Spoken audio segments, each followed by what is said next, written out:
germs in 5 seconds. Green Cross. In 5 seconds, tapos ang pasa-germs. Maginhawa ang inyong umaga kasama ang unang hirit at Green Cross Alcohol. Unang hirit, ang saya-saya. Sa unang hirit, unang hirit, unang hirit. Magugulat ka. Alright, nagbabalik po ang unang hirit. Narito na mga balitang dapat niyong malaman sa ating top hirit.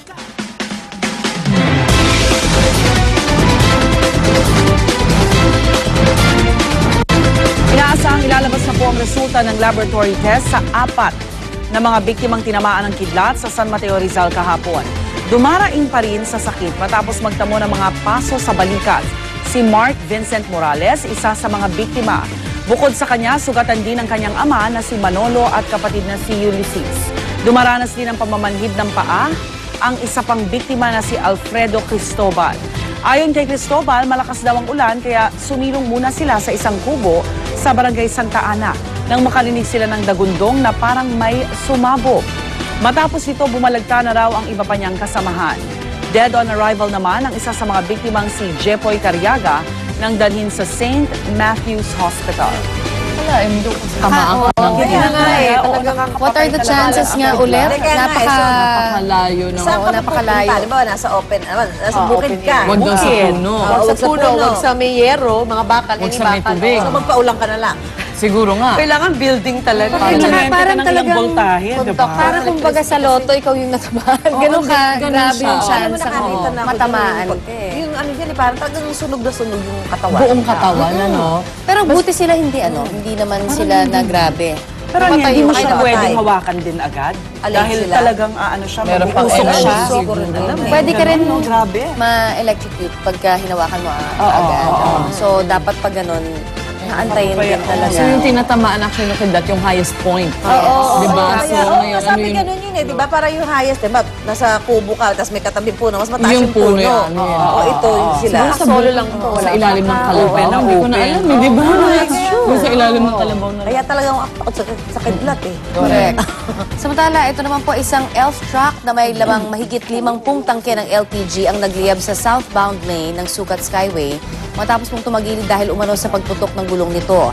Nakita sa CCTV ang pagliyab hanggang sa isa-isa ng sumabog ang mga tangke. Agad namang nakaresponde ang Skyway fire trucks pero umabot ng halos 1 oras ang sunog at halos natusta na rin ang truck. Agad na rin sinugod sa ospital ang pahinante at ang iniligtas niyang driver. Ayon sa pamunuan ng Skyway, posible nilang kasuhan ng damage to property ang may-ari ng truck. Dahil na rin sa idinulot na pinsala ng sunog at pagtagilid naman ng truck sa tulay. Kaya mamaya, aalamin po natin ang mga tamang panuntunan o guidelines pagdating naman sa pagbabiyahe ng mga LPG tank at iba pang delikadong kargamento upang matiyak na walang disgrasyang mangyayari muli gaya nga po nitong naging pagliyab sa Skyway kahapon. Abangan niyo po yan mamaya. Hindi lang yung pagkarga kasi yung iba din talaga, LPG na yung ginagamit sa pagpapatakbo ng sasakyan. Yung safety nun.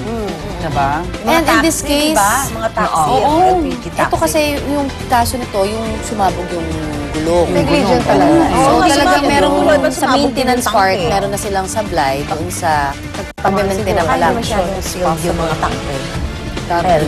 Samantala, ikinuwento ng isang mangingisdang nakaligtas ang kanyang karanasan matapos salpukin ng isang umanong barko ng China ang kanilang bangkang pangisda. Kwento ni Herman Balmores, Lunes ng madaling araw nang pumalaot ang fishing bangka Axel Jan kasama ang 7 iba pang mangingisda mula sa Bulinaw, Pangasinan. Kinabukasan sa dagat malapit sa Santo Domingo, Ilocos Sur, sumungit ang panahon at hinampas sila ng malalaking alon. Namatay ang kanilang makina at kumanlong muna sa isang payaw o artificial fish sanctuary. Makalipas ang ilang oras, nabuhayan sila ng pag-asa nang may lumapit na isang mas malaking barko. Pero imbes na huminto, sinalpok at winasak daw nito ang kanilang bangka kaya sila nagtalunan. Nakita raw nila ang salitang Hong Kong sa likod ng barko. 4 na silang natira noon at simula noon nagpalutang-lutang na sila sa gitna ng dagat. Ang mga pinagtagpi-tagping gamit ginawa nilang palutang. At sa loob ng ilang araw, ang natirang 4 na huling isda at baong bigas ang kanilang kinain. Nang maubos pati styrofoam, kinain na daw nila. 3 araw sila sa laot bago nasangip noong Sabado ng 2 mangingisda mula sa Magsingal, Ilocos Sur. Umanaw sa ospital ang isa sa kanila. Nasa ospital naman ang isa habang nakauwi na ang 2 sa Bulinaw. Patuloy pa rin ang paghahanap sa 4 na iba pa. Bibilig ka Giant sa Presidente lang ba yan? Oo. Pero Pero kung ganun or wala kalaki lang yung sasakyan din, masungit yung panahon, Nakita. mataas yung alon. Parang nakita kaya nila kasi Nakita sobrang kaya liit sila. eh. Compared to Kumpara them. mo doon sa, at saka kung At masungit gabi. yung panahon, Mare. Oo. Mahirap pa yung din, alon. mahirap din matansya kung Talaga nakita sila, di ba? Oo. So, hindi siya pwedeng i-connect dun sa Scarborough Shoal na At problema malayo natin daw ngayon. sa Oo. Scarborough naman itong pinangyarihan. At saka hindi pa naman sure kung talagang nakasakay mga Chinese, di ba? Hong Kong wala Hong Kong. nakalagay. Baka made in Hong Kong. Anyway, kaugnay pa rin po ng balitang yan, di pa rin tukoy ng Philippine Coast Guard ang pangalan ng barkong nakabangga sa bangka ng mga Pilipino mangingisda. Sa ngayon, nakikipag-ugnay na sila sa Hong Kong Maritime Rescue Coordinating Council. Base na rin sa salaysay ng mangingisda na nakaligtas, may salitang Hong Kong sa likurang bahagi ng barko. Ayon pa sa Coast Guard, namataan daw sa Zambales 8:46 ng umaga ang commercial cargo vessel na MV Peach Mountain. 4 na oras bago nangyari ang sinasabing pagbangga sa bangka ng mga Pinoy. May Hong Kong registration daw ang naturang barko. At bagamat sa teritoryo ng Pilipinas nangyari ang insidente, ruta raw talaga ng mga barko ang dinaanan ng nasabing cargo vessel at meron itong freedom of navigation. Naniniwala naman ng Coast Guard na hindi raw dapat iugnay ang insidente sa issue sa Panatag o Scarborough Shoal. 138 nautical miles daw kasi ang distansya ng pinangyarihan sa Panatag. Mamaya sa Talakayan with Igan, bubusisiin natin ang pagkakabangga ng isang foreign vessel sa bangkang sakay ng mga Pinoy na mangingisda.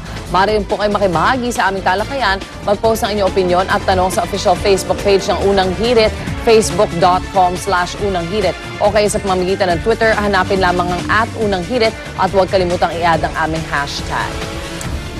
Samantala, balita naman po tungkol sa kondisyon naman ni Comedy King Dolphy. Stable, bagamat critical pa rin po ang kanyang kondisyon sa ngayon. Ayon po yan sa mensaheng nagmula sa pamilya Quezon.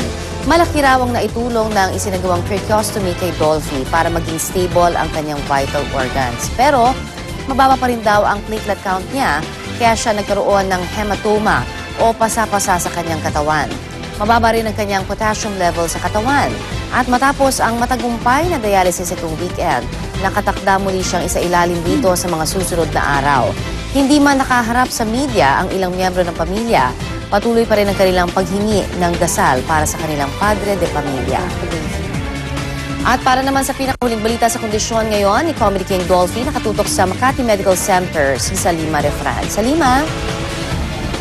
Connie, stable man, critical pa rin ang kondisyon ni Comedy King Dolphy dito sa Makati Medical Center. Nananatiling nasa ICU ng ospital si Dolphy. Makaraang sumailalim nga sa tracheostomy at dialysis nitong weekend. Ayon sa mga doktor, nakabuti sa Comedy King ang surgical procedure at mas nakakahinga na ito ng maayos. Limitado pa rin ang pagbisita kay Dolphy sa kanya kaanak at malalapit na kaibigan. Pasado 3:00 sa madaling araw nang mamataan naman natin ang isa sa mga anak ni Dolphy na si Ronnie Quezon. Ikwento niya ang pagpuslit ng isang taga-media sa ICU at tangkang pagkuha ng letrato sa kanyang ama. Pakiusap ngayon ng pamilya Quezon, sana raw irespeto ng media ang pinagdaraanan ngayon ng kanilang pamilya. At yan ang latest mula dito sa Makati Medical Center. Connie? Maraming salamat, Salima Refran. Samantala, pasatahan naman natin ang mga maaksyong balita sa umagang ito sa ating Ronda Reports.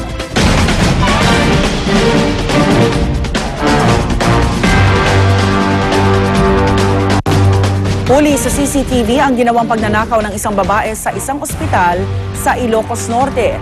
Kita po sa video ang pagmamasid ng babae sa kusina ng ospital.